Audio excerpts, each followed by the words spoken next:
Resident Evil, the OG and what's often considered the gold standard of survival horror games. Yes, I hear you Silent Hill fans. You can quit typing. They had like 2 good games. Resident Evil is also my favorite game series of all time.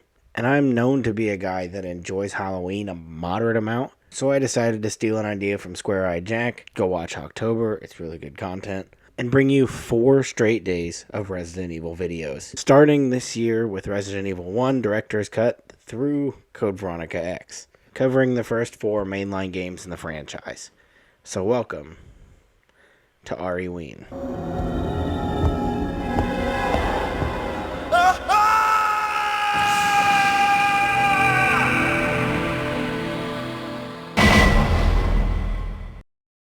Resident Evil. I'm sure there's a better name for this, I just really can't think of one. Where do we start with Resident Evil 1? Well, maybe we start with the fact that before making this video, I've never actually finished the original Resident Evil 1. The game released March 30th of 1996 here in North America, a whole 7 months before I existed. However, I have played it multiple times across the 400 different versions of this game, but most of my time with the game comes from the 2002 GameCube remake, which is widely considered the better version of the game. I've finished the remake version multiple times, so I was excited to use this as my excuse to actually put in the 2 hours to play the original version. The story to the first installment in the series sees STAR's Alpha Team searching the Spencer Mansion in the Arklay Mountains just outside of Raccoon City, looking for the members of STAR's Bravo Team. STARS is an acronym for Special Tactics and Rescue Service, and the STARS members are an elite division of the Raccoon City Police Department formed of a mix of scientists and ex-military members with the job of dealing with both anti-terrorism and urban crime scenarios. Now this one and the next 3 games have a fairly grounded story, or at least as grounded as they can be for stories that involve mutant sewer monsters and hairless gorilla monsters and tongue guy. Like the games I'll cover in next year's Halloween, you'll need a couple of 3-ring binders and a filing cabinet and a journal or 2 to keep the story straight. There's no Pepe Silvia, you gotta be kidding me! I got boxes full of Pepe! But the most unbelievable part about this game is that these people are cops. The only thing the local town cop did when I was growing up was drive a Crown Victoria around at a snail's pace and chain smoke cigarettes. Anyway, these super cops travel up to the mountain looking for Bravo Team and get attacked by a pack of rabid dogs, so they run away and hide in the nearby Spencer Mansion. And all of this is explained in a live-action opening sequence that is never done again in another game in the series, ever.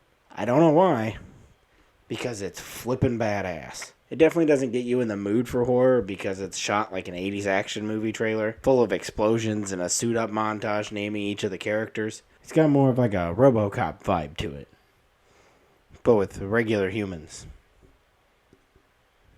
Human cop. Psst. What this opening sequence also doesn't prepare you for is the most beaten to death complaint when people talk about this game: the absolutely abysmal voice acting. What is it? Blood. Jill, let's search for him separately. I'll check the dining room again.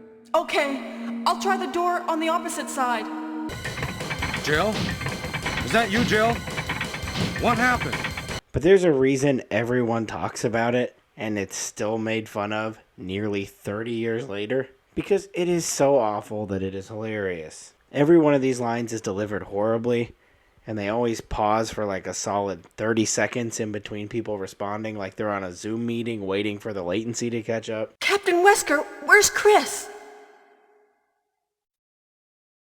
Stop it! But this is all part of the charm of the game.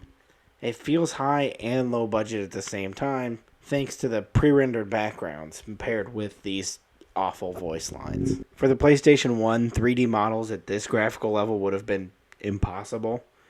Graphics just weren't that great then. Just look at Jill's face. She looks like she got hit in the face with a shovel, like she's trying to be Little Nicky over here. Popeye's chicken is fucking awesome.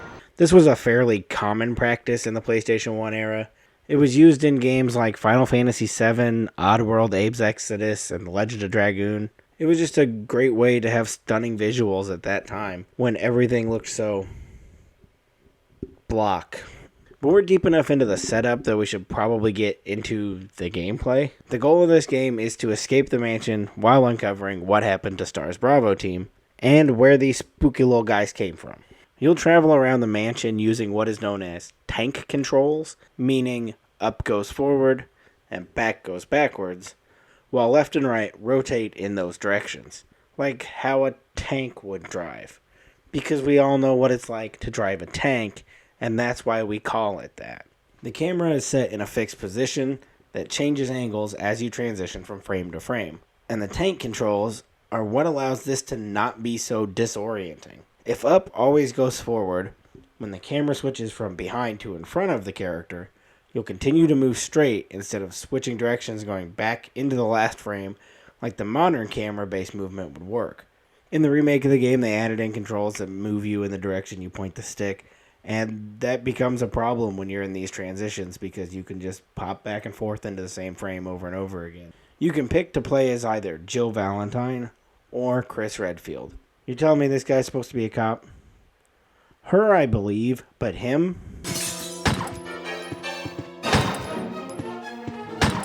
Oh, yep. No, he's definitely a cop. That's really cop behavior. Depending on which character you play as, changes the game pretty drastically. The story is more or less the same, but how you get from thing to thing is very different. First off, Chris acts as a harder mode, starting with only a knife and a first aid spray, and 2 less inventory slots. While Jill acts as an easier mode, starting with both a knife and first aid spray like Chris, but also 2 more inventory slots, along with a handgun and some ammo, and she's also given a lockpick moments into the beginning of the game, allowing her to get from room to room faster and easier. Jill, here's a lockpick. It might be handy if you, the master of unlocking, take it with you. While Chris has to spend more time finding small keys to unlock doors and locks that Jill could pick. They also have different partners throughout the game. Chris works with STAR's Bravo team member and lead protagonist of Resident Evil 0, Rebecca Chambers, while Jill works with Barry Burton, who you may have seen in dozens of other Resident Evil games. He's the guy with the Magnum the size of a double-wide trailer. It's supposed to be that big in this game too, but due to the graphical limitations we just talked about, it looks like Minecraft Steve's ass. That's such a deep-cut callback to this channel, only the real fans got that one. And by fan, I mean my wife. These characters can help you out throughout the game by helping you fight bosses or giving you items, or stopping you from becoming the main dish in a lunchbox. You were almost a Jill sandwich. You're right. Barry, thanks for saving my life. So when it comes down to picking your character, story-wise, you aren't missing much. They are basically the same. It really just changes the path you take to get there, and how many extra steps you want to add on to the journey. There isn't just differences in characters. You can also find things like additional notes depending on how fast you get to them, like the one above the first save room you find. If you get there early game, you'll have a full note to read, but if you get there later in the game, someone has come through and ripped the bottom half of the note off, leaving you with only half the note to read. Those are the kind of things you just come to learn from playing Resi 1. Well, I guess you kind of just learn everything from playing because it doesn't have any tutorial or prompts or guides. They just set you free in this mansion, and I guess you're just supposed to figure it out. If you haven't played the game before or followed a guide, it could take you quite a few hours to finish because it never really tells you what to do or where to go. You can click on various things around and Jill or Chris will have a little text blurb about it, but you have no idea you can shove a ruby into this thing's eye without just trying to do it. It almost has a point-and-click adventure style of gameplay, minus the Freddy fish. Oh wait, never mind. There he is. Yes, the game does have infected sharks as well, but we're just going to give that a nice old Midwestern courtesy smile and move on because that's a whole thing I really do not want to unpack at the moment. But they really don't tell you anything. At one point in the game, you can find a note that explains how the herbs work for healing and curing poison.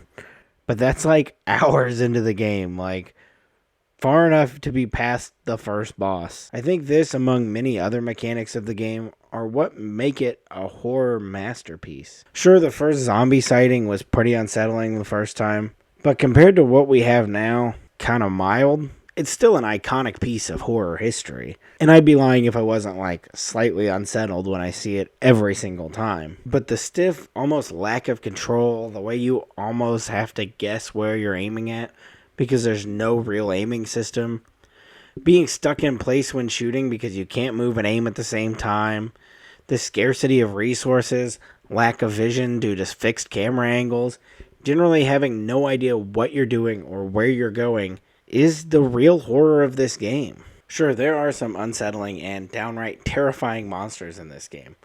But when you have two simple regular zombies coming at you from two sides, and only one of them is visible because they're both on two different camera frames, and you only have 6 bullets and a knife, and no way to run around them, which is constantly a reoccurring theme in this game, that's when the blood really starts pumping. So we've covered most of what I wanted to talk about. I do have a few little things in my notes that I want to mention, but I don't have a good transition for them. The first is the iconic door opening loading screens. Every time you go to a new section through a door, you'll see that door opening surrounded by all black as sort of a stylized way of hiding a loading screen. But they also use it for any kind of area transition. So it's not only doors, sometimes it's stairs, sometimes it isn't stairs, sometimes it's ladders, sometimes it's elevators. You see, the door loading screens, they tend to add this ambiance of what could be on the other side of that door. But the others make you feel more like, who takes that long to walk upstairs? The other one is the occasional new monster reveal. Sometimes they do these little FMV sequences to reveal a new kind of monster, like the one for Freddy Fish, or the one for the Hunters. But remember, 3D graphics were not that great at this time. And there's one specific scene that gets me literally every single time I see it. And that is the reveal of the kitchen zombie. I'm not going to get into the whole kitchen zombie thing. If you're in the Resident Evil community, you probably know about him. He's a zombie. He's built like a brick house. But when they reveal him, it is so goofy looking. The way he grips the door handle with its like Lego hand, but it's not at all actually even touching the handle. The hand looks like it has a mitten on. He's a cool little zombie guy. Anyway, my thoughts on the original Resident Evil 1. Well, I played the director's cut version. Don't worry, it wasn't the DualShock version with that god-awful soundtrack. It is great. It's a fantastic game. It's easy to laugh at for sure. It's a good start to this wacky off-the-rails story. But I think if you want to start this story from the beginning, you're better off playing the 2002 remake or the more recent Resident port of that remake. It doesn't affect the rest of the series story, it adds a lot more and fixes about every issue this version has. It's also way more accessible. So for those of you that don't want any story spoilers, this is goodbye. Hopefully I'll see you tomorrow. And the rest of you, let's finish out this wacky adventure. So there's a guy I haven't mentioned at all in this video, and that is Albert Wesker. Well, Wesker's like real shady and dodgy the whole story. Well, that's because he's actually a traitor that works for the company that made the T-Virus that created the zombies, the Umbrella Corporation. And Wesker's been planning to use the Tyrant to kill all of the remaining STARS members. But then Wesker gets killed, and then Chris and Jill blow up the Tyrant with a rocket launcher and fly away with Brad the Helicopter Man. Or one of the 14 other endings happens. But that's the ending that's supposed to actually happen, so that's the one we're going to go with. And that leaves us with Wesker the bad guy dead, the mansion and all the monsters blown up. So they've taken care of all the bad stuff, and nothing could possibly go wrong from here. Now I've got to work on tomorrow's video, so if you want to know when that will be posted, go ahead and subscribe to the channel. Maybe leave a comment about some goofy voice lines you loved from Resi 1, or anything else you could possibly think of about the game. And if you just so happen to want to buy a shirt or a beanie for that other show I do, you can get them over at blaster-goblin-shop.fourthwall.com or with the link in the description. And if you do that, just sit by yourself patiently in the dark with no one around and just wait for the next video tomorrow. Oh, I almost forgot. Go enter the survival horror.